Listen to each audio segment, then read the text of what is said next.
Akhwati fillah rahimani wa rahimakumullah. Insyaallah kita lanjutkan kembali pertemuan yang kemarin ya.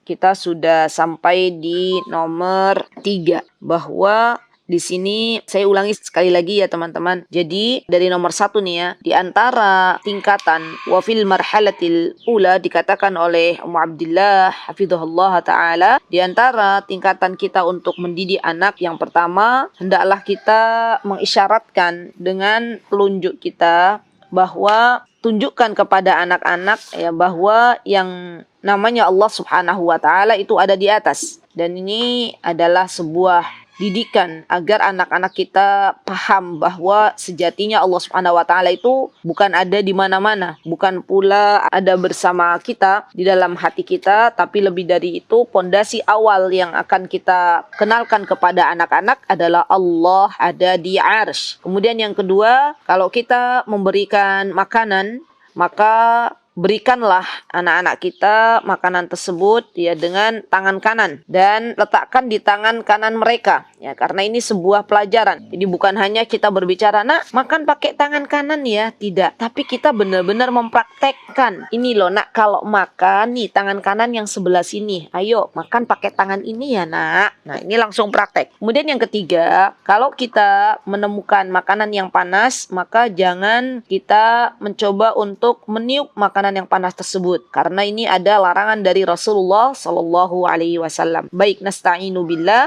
Hari ini kita masuk di poin yang keempat. Kita memohon pertolongan kepada Allah. Semoga apa yang kita dengar kemudian Allah berikan taufik untuk kita amalkan bersama-sama. Yang keempat, Ummu Abdillah mengatakan, idza kana ibnu sana wa nis. Ya, kalau anak kita itu ibnu sana, usianya 1,5 tahun. Ya, atau sejenisnya. Maksudnya usia balita, anak-anak di bawah 5 tahun. Aw arada an ya'kul aw yashrab, kemudian mereka ingin makan atau minum, teman-teman, maka tuntunlah mereka lekini. Maksudnya tuntun mereka, ajarkan mereka, bimbing mereka untuk mengucapkan bismillah. Tolong digarisbawahi ibu-ibu, emak-emak.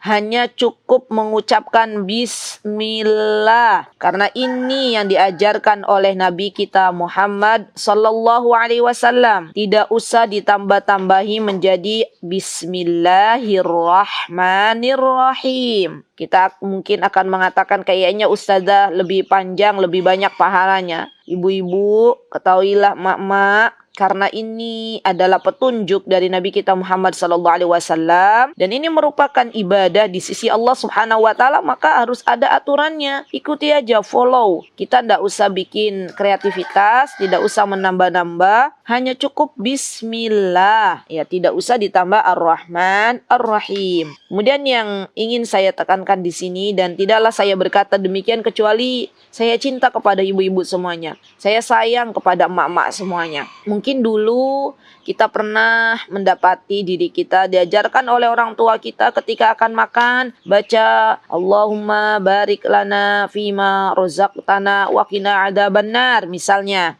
Ya. Nah, dan setelah kita dewasa, Allah berikan petunjuk kepada kita bahwa ternyata hadis tersebut misalnya tidak sampai kepada Nabi kita Muhammad SAW. Kalau kita tahu itu, maka jangan ajarkan lagi kepada anak-anak kita. Ya, cukup ajarkan sesuai dengan apa yang Rasulullah SAW ajarkan. Ya, bacakan hanya bismillah. Kemudian setelah itu, setelah kita mengajarkan bismillah dan anak-anak kita sudah terbiasa membaca bismillah, dan itu akan menjadi sebuah kebiasaan. Wa ba'da dzalik sayatadalik. Ya, jadi anak-anak kita setelah kita biasakan baca bismillah pertama-tama di awal-awal tahun mereka hidup ya, masa-masa usia-usia dini, maka nanti itu sudah menjadi otomatis gitu ya, Masya Allah ya. Makan, minum, otomatis baca bismillah tanpa kita perintahkan, ayo nak baca bismillah. Subhanallah. Ini merupakan nikmat dari Allah Subhanahu wa taala. Baik, kemudian nomor 5. Di sini Ummu Abdillah mengatakan, bila kita melihat anak kita mampu memahami rukun Islam, wa mata wajadtu ahlan an ya'qil arkan Islam wal iman wa ruknul ihsan fa'allamihi. Baik, misalnya anak kita itu kita lihat kondisi anak kita masing-masing. Kalau sekiranya anak kita sudah bisa diajarkan teman-teman untuk mengenal rukun Islam, mengenal rukun iman, mengenal ihsan, maka ajarkan. Tapi ini konteksnya teman-teman akan berbeda ketika kita mengajarkan rukun iman, rukun Islam, rukun ihsan kepada orang dewasa dan anak-anaknya. Sekali lagi, jangan pernah samakan sebuah pembelajaran yang kita lakukan kepada orang dewasa dengan kepada anak-anak. Misalnya teman-teman, bisa kita pakai metode mengajarkan rukun Islam, rukun iman, dan ihsan ini kepada anak-anak lewat berkisah. Nah, ini sangat bagus nih metode ini ya. Dan kita lihat, oh anak-anak pakai bahasa yang sangat-sangat sederhana, ya, yang sangat-sangat sederhana. Alhamdulillahilladzi bi ni'matihi tatimmus shalihat. Di tempat kami di Sekolah Alam Tahfiz Unggulan, alhamdulillah setiap hari ada kegiatan klasikal, dan di antara kegiatan klasikalnya tuh satu hari saya ingat di hari Senin ada mengenalkan Allah, ya, jadi mengenalkan Asmaul Husna beserta kandungannya. Kan mungkin bagi sebagian orang itu terasa berat gitu ya. Tapi kami coba, ada ustadzah di sini yang alhamdulillahilladzi bi ni'matihi tatimmus shalihat bisa menyampaikan dengan bahasanya anak-anak, ya. Jadi kemarin memisalkan masalah Allah menciptakan tangan, terus dibikinlah tangan dari karton itu, anak-anak menyentuh, ini tangan ini Allah yang menciptakan gitu. Itulah yang harus kita ajarkan kepada anak-anak. Karena anak-anak itu teman-teman belum bisa kita berikan bahasa yang terlalu jauh, yang terlalu berat. Maka simpelkan bahasa untuk anak-anak ketika kita mengajarkan kepada anak-anak kita rukun Islam, rukun iman, dan ihsan. Semoga Allah Subhanahu wa taala membimbing kita, memberikan petunjuk kepada kita emak-emak, ya, ibu-ibu, untuk bisa menyampaikan ini walaupun dengan bahasa yang sangat-sangat sederhana. Jangan ketika kita mengajarkan kepada anak-anak langsung kita bacakan dalilnya. Ini loh dalilnya rukun Islam, bunyal Islamu ala khams, misalnya syahadatu alla ilaha illallah misalnya, atau misalnya rukun iman kita ajarkan tentang hadis yang kedua dari kitab Arba'in Nawawi, misalnya antu'mina billahi wa malaikatihi wa kutubihi wa rusuli, atau ihsan misalnya anta'budallaha ka'annaka tara fa in lam takun tara fa innahu yarak. Anak-anak kita bingung maksudnya apa gitu ya. Lebih baik kita misalnya mengajarkan ihsan misalnya dengan berkisah, mengajarkan iman dengan berkisah, mengajarkan Islam dengan berkisah. Di dalamnya itu ada kandungan-kandungan mengimani Allah Subhanahu wa taala. Baik, kemudian wala ahad ta'limu bisinin li'anna fasahatul atfal wa dzaka'uhum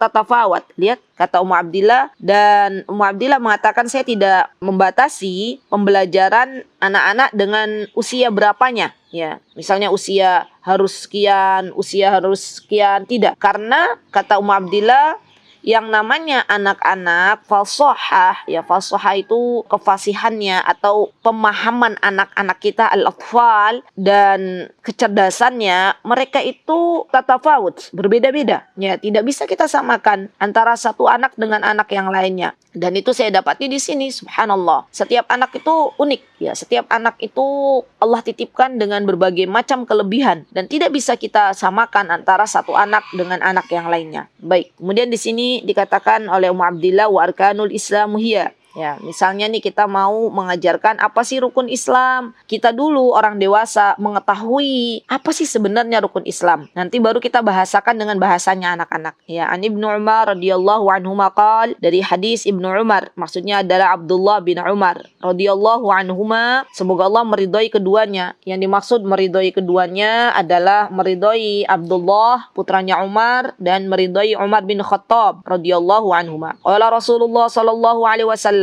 Rasulullah sallallahu alaihi wasallam bersabda, "Buniyal Islamu ala khams." Sesungguhnya Islam itu dibangun atas 5 perkara. Ya, iman itu dibangun atas 5 perkara. Yang pertama, syahadati alla ilaha illallah. Yang pertama adalah bahwa kita bersaksi tidak ada ilah, ya, kecuali Allah Subhanahu wa taala yang berhak disembah. Wa anna Muhammadar Rasulullah, dan Allah Subhanahu wa taala mengutus Nabi kita Muhammad sallallahu alaihi wasallam, dan Nabi Muhammad adalah utusannya Allah Subhanahu wa taala. Kemudian di sini wa iqamis shalah, dan tunaikanlah salat, tegakkanlah salat. Wa itaiz zakat, dan tunaikanlah zakat. Wa shaumi Ramadan, dan berpuasalah di bulan Ramadan. Wal haji wa shaumi Ramadan, dan haji serta saum Ramadan. Nah, teman-teman, muttafaqun alaih, ya diriwayatkan oleh Bukhari dan Muslim. Teman-teman, di sini teman-teman nanti bukan hanya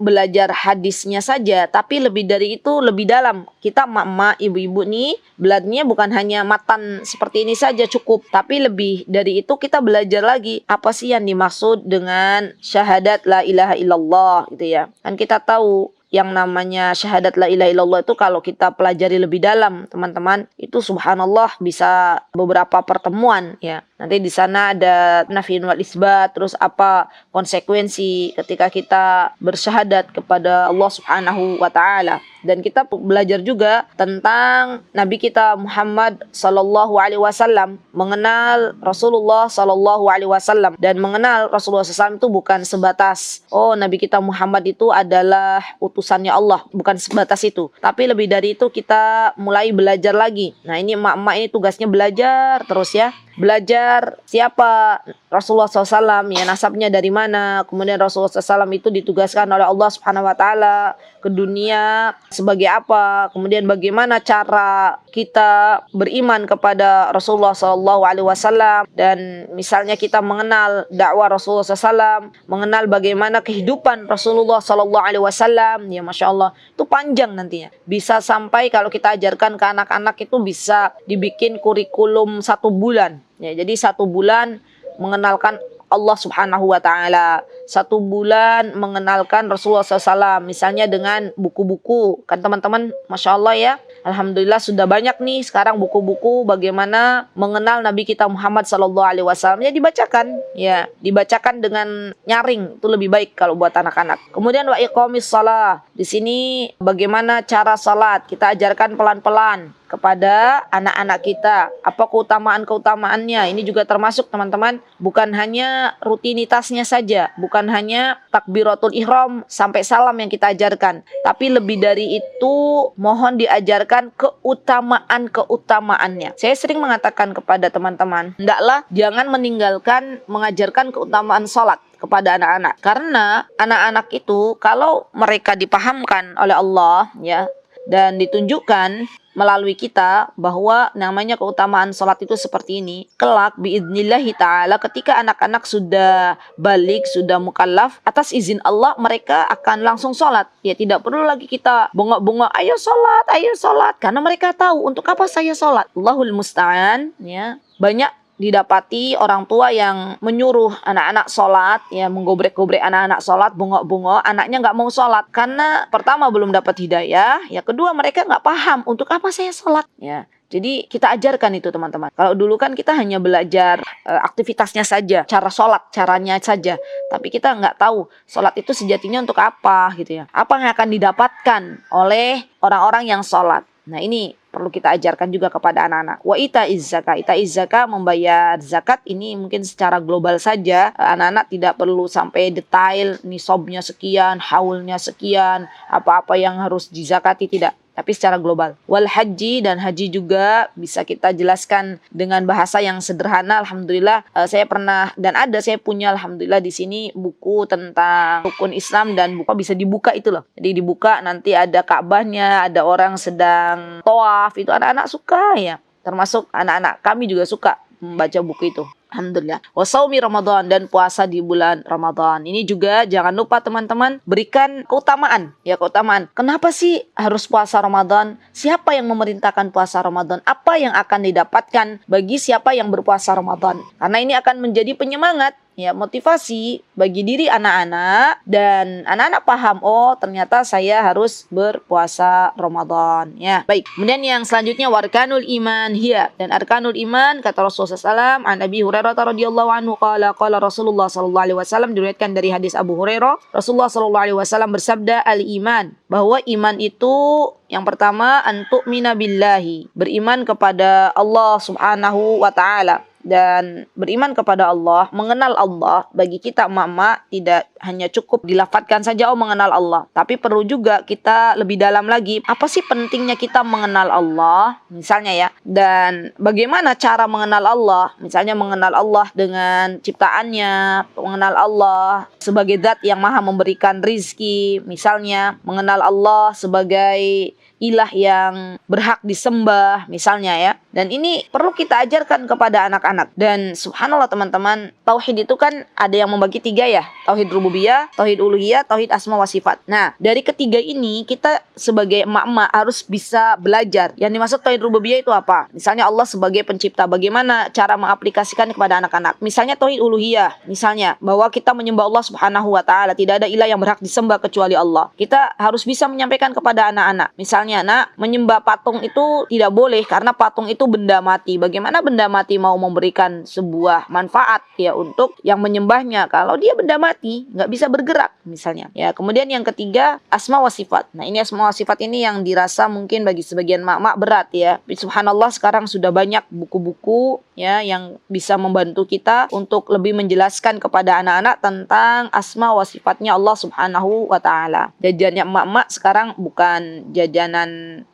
masa kini cilok atau yang lainnya ya. Mulai yuk jajannya jajan buku, jajan buku ya. Untuk apa? Untuk bisa membantu kita semuanya menyampaikan kepada anak-anak buku-buku yang berkualitas ya, bergizi. Baik, kemudian wa malaikatihi. Kita sampaikan juga tentang malaikat-malaikatnya. Malaikatnya Allah itu jumlahnya banyak, nak. Bukan hanya 10 gitu ya. Kan yang kita tahu kan dulu malaikatnya Allah itu ada 10. Padahal malaikat Allah itu banyak. Dari mana Bunda tahu kalau malaikat Allah itu banyak? Dari Nabi kita Muhammad. Nabi Muhammad mengatakan, nak, kalau di atas sana ada banyak malaikat yang mereka melakukan ibadah salat ya, dan malaikat tersebut yang masuk kemudian tidak kembali lagi, artinya itu banyak sekali. Dan pada waktu misalnya Lailatul Qadar, malaikat yang diturunkan ke muka bumi, kata Allah Subhanahu wa taala, itu jumlahnya lebih banyak daripada batu kerikil yang ada di bumi. Misalnya, ada nggak yang bisa hitung berapa banyak batu kerikil yang ada di dunia ini? Anak-anak kan bingung nanti, nggak ada ustazah, nggak ada bunda, umah gitu. Nah, berarti jumlah malaikat banyak. Ya, wa kutubihi. Nah, ini kitab-kitab juga kita terangkan kepada anak-anak dengan bahasanya anak-anak. Wa rusulihi, dan utusan-utusan Allah Subhanahu wa taala. Waliqaihi. Ya, di sini Ummu Abdillah pakai bahasa waliqaihi ya. Dan ketika kita beriman kepada waliqaihi wa tu'mina bil ba'tsil akhir. Baik. Waliqaihi wa tu'mina bil ba'tsil akhir bisa kita terjemahkan dalam dan kita beriman kepada Allah Subhanahu wa taala, hari berjumpa dengan Allah Subhanahu wa taala, dan juga dengan hari kebangkitan ya. Muttafaqun alaih. Hadis ini diriwayatkan oleh Imam Bukhari dan Muslim. Karena kan biasanya kita yang sering kita dengarkan antumina billahi wa malaikatihi wa kutubihi wa rusulihi wa tu'mina bil qadari khairihi wa syarrihi wa tu'mina bil yaumil akhir. Ya, ini ada lagi nih hadisnya. Ya, wan firada bihi Muslim min hadis Umar bin Khattab. Dan di sini Muslim meriwayatkannya sendirian dari Umar bin Khattab. Wah, ini Masya Allah, ini saya juga baru tahu, oh ternyata ada hadis ini ya, Masya Allah. Yang biasa kita dengar tuh antumina billahi wa malaikati wa kutubihi wa rusuli wal yaumil akhir wa tu'mina bil qadari khairihi wa syarri. Baik, kemudian wa ruknul ihsan. Mohon untuk ada catatan nih. Ini kan nanti wa tu'mina bil ba'tsil akhir. Bagaimana beriman dengan hari-hari akhir. Nah, ini nanti proses menyampaikan kepada anak-anak teman-teman pelan-pelan, karena nanti ada banyak, mesti anak-anak itu banyak pertanyaan. Kita berkatanya satu baris, anak-anak bisa tanya satu halaman. Maka dari itu banyak ibu-ibu yang akhirnya bingung atas pertanyaan-pertanyaan yang berhubungan dengan hari akhir. Misalnya kita mengatakan nanti kita di akhirat ada surga. Nanti anak kita mesti tanya, surga itu apa, Bun? Terus kita jelasin begini-begini. Nanti mereka tanya lagi terus. Berarti itu tandanya kita harus belajar lagi, mama, ibu-ibu ya. Jangan mencukupkan diri untuk cukup belajar. Kita itu punya anak yang Masya Allah, Tabarakar Rahman. Allah berikan kesempatan untuk banyak bertanya kepada kita. Ketika Allah berikan kesempatan itu, jangan jadikan kita berkata kepada anak-anak kita, sudah nak, gak usah banyak bertanya. Pokoknya beriman aja. Misalnya, ya namanya anak-anaknya.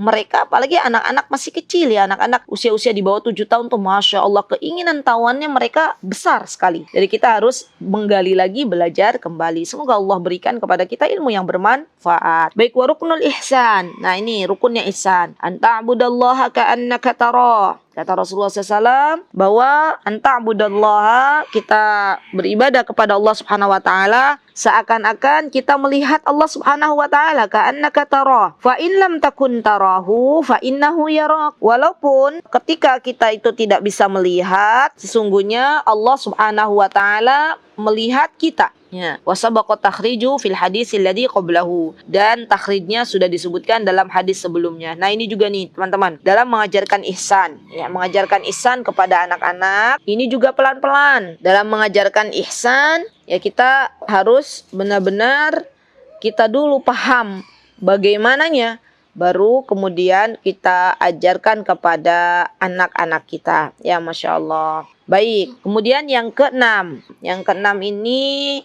kata Ummu Abdillah, alimihi ahkamul wudu. Ya, ajarkan anak-anak kita itu tentang hukum-hukum wudu. Ya, ini penting teman-teman. Kenapa? Yang pertama kali diajarkan itu hukum wudu sebelum sholat, karena baik tidaknya sholat kita sangat berhubungan erat dengan wudunya kita. Dan ajarkan wudu sesuai dengan apa yang Rasulullah SAW ajarkan, bukan dengan apa yang telah kita ketahui dari misalnya sebelumnya. Karena teman-teman, mohon maaf sekali, saya pernah membuka kajian masalah wudu ini dan saya langsung cek, ya cross check di hadapan audiens yang offline. Ternyata ada banyak aktivitas wudu yang sudah diketahui oleh para jamaah, oleh para audien itu yang berbeda dengan apa yang diajarkan oleh Nabi kita Muhammad SAW. Misalnya ini, membasuh hidung gitu kan. Kita kan hanya ujungnya aja tuh hidung, hanya nempel, ya kan? Kita taunya zaman dulu kita diajarinnya hanya ditempelkan di dekat hidung saja, padahal itu kan seharusnya dihirup begitu ya. Atau misalnya masalah rambut.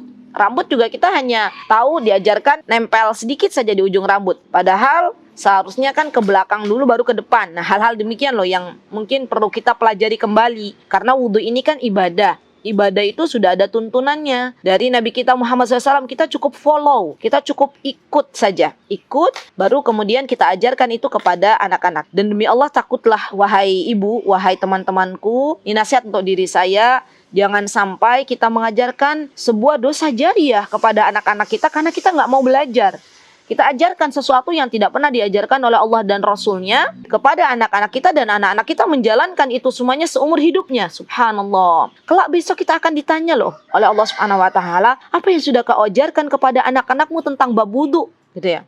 Bukankah kata Allah Subhanahu wa taala besok, bukankah aku telah memberitahukan kepada engkau, telah mengutus Rasulullah SAW untuk memberitahukan kepada kalian bagaimana cara wudu yang benar. Tapi kenapa engkau tidak mau belajar? Kenapa engkau tidak mau mengajarkan yang benar kepada anak-anak? Engkau hanya mau mengajarkan apa yang engkau ketahui misalnya. Ya, dan itu akan menjadi dosa jariah sepanjang anak kita hidup. Jadi teman-teman, sekali lagi, yuk kita sendiri dulu pantaskan diri kita untuk belajar lebih dalam lagi bagaimana tata cara wudu yang telah diajarkan oleh Rasulullah SAW, baru kemudian kita ajarkan kepada anak-anak kita. Poin yang ketujuh, di sini yang perlu kita perhatikan, idza akala min ina. Ya, kalau misalnya anak kita itu makan dengan sebuah ina itu wadah, tempat. Faquli lahu, maka katakan kepada anak-anak kita, yakul, ya makanlah dari alladhi yalihi, makanlah dari yang terdekat. Ya, wa fi sahihaini, dari hadis yang diriwayatkan di dalam Bukhari dan Muslim, min hadis Umar bin Abi Salamah, ya dari hadis Umar bin Abu Salamah, qala, ia berkata, kuntu gulaman.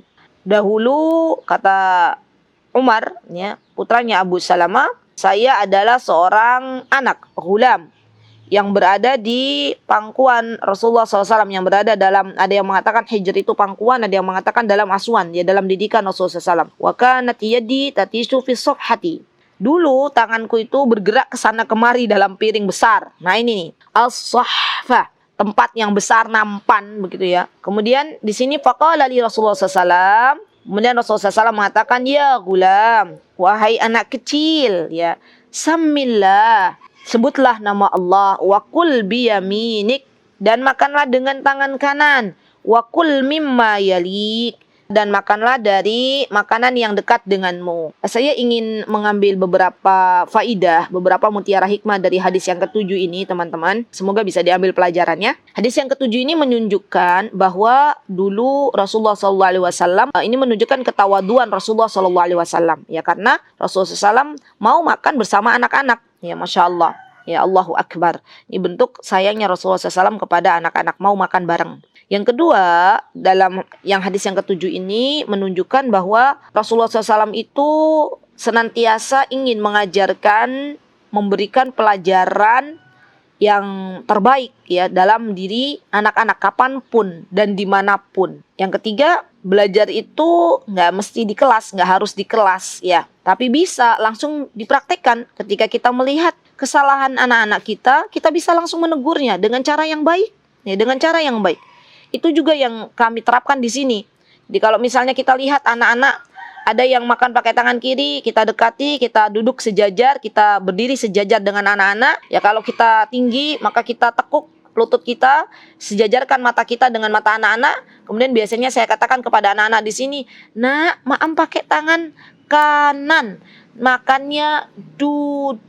Gitu ya. Pada waktu anak-anak makan dan itu ada kekeliruan dalam diri anak-anak, ya kita langsung respon gitu ya. Jangan nanti dan nanti dan nanti, karena itu akan lebih melekat pada diri anak-anak ketika mereka sedang beraktivitas ya, misalnya pada waktu makan. Coba lihat Rasulullah SAW ketika beliau makan bersama anak-anak, maka beliau ajarkan itu kepada Umar, putranya Abu Salamah. Ya, wahai Umar, makan dari yang terdekat. Ya, baca bismillah, pakai tangan kanan. Itu kan ya, Masya Allah. Kemudian yang keberapa? Yang keempat, mutiara hikmah yang bisa kita ambil dalam hadis ini. Yang hadis yang ketujuh, poin yang ketujuh teman-teman, adalah bahwa dulu Rasulullah SAW itu makannya dengan nampan.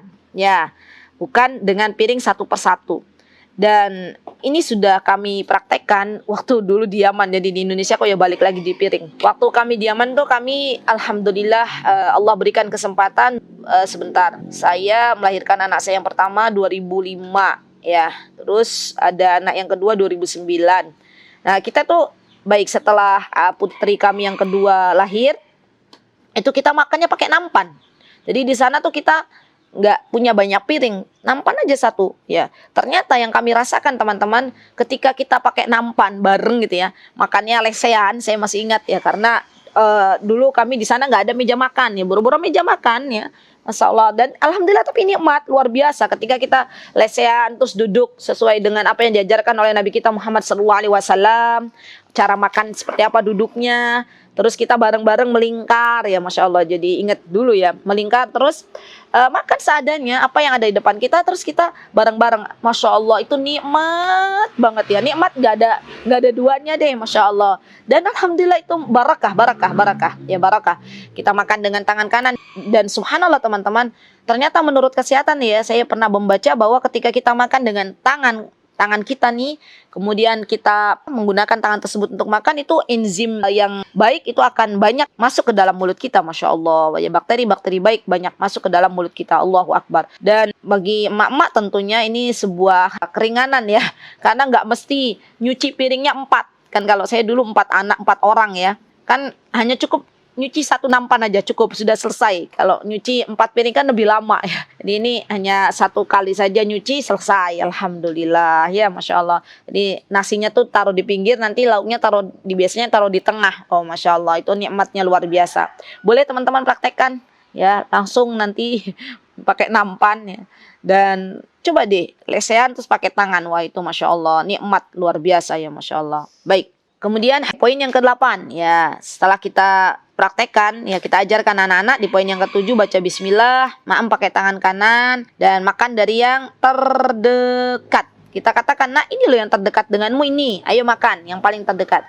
Yang ke-8 di sini Ummu Abdillah mengatakan awidihi alal khair. Awidihi itu biasakan anak-anak kita itu melakukan kebaikan. Subhanallah, subhanallah.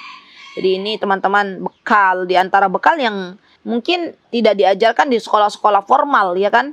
Tapi tentunya diajarkan oleh kita sebagai ibunya. Mengajarkan, membiasakan anak-anak kita itu dari kecil untuk berbuat baik. Untuk banyak-banyak berbuat kebaikan. Wa idza kana, kata Ummu Abdillah, wa idza kana ibnu sab'a sanawat, maka ketika anak-anak kita usianya sudah menginjak 7 tahun, latihlah dia tentang sholat.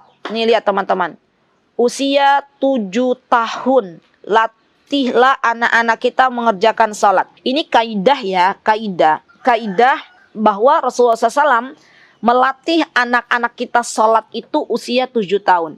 Mohon maaf sekali kalau ada perkataan saya yang kurang berkenan. Saya akan sedikit sharing. Terkadang ada orang tua itu yang cepat-cepat ngegas gitu loh. Cepat-cepat pengen anaknya itu dari kecil, dari usia 3 tahun sudah mulai disiplin sholat. Ya, anaknya dibangunkan, ayo sholat nak, sholat nak, sholat nak. Dan ternyata saya pernah mendapati ada seorang ibu yang curhat ke saya, Ustazah, dari kecil tuh dia Masya Allah Ustazah, rajin banget sholat. Dari dia tuh balita itu sudah biasa sholat. Tapi kenapa Ustazah setelah anak saya itu sudah mulai menginjak balik, sholat susah sekali. Ya, subhanallah ibu-ibu. Mungkin ada metode yang salah dalam mengajarkan anak-anak kita sholat. Ini loh kaidah yang Rasulullah SAW ajarkan. Didik anak-anak kita sholat, mulai latih anak-anak kita sholat tuh usia 7 tahun. Ya.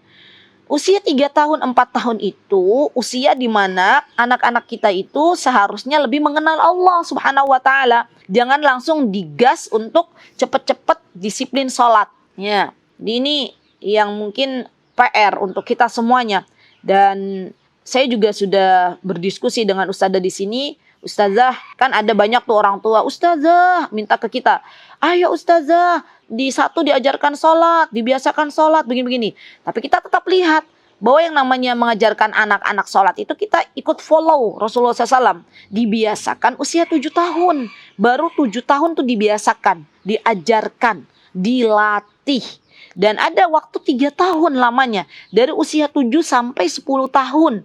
Itu kita berikan kesempatan untuk anak-anak kita lebih mendalami apa itu sholat. Kita ajarkan. Ya, subhanallah. Ini hanya sharing ya teman-teman. Mungkin kalau teman-teman ada pendapat lain, monggo silahkan. Mungkin ada teman-teman, tapi saya tuh Ustazah lebih condong ke pendapat usia 3 tahun harus diajarkan sholat. Monggo silahkan.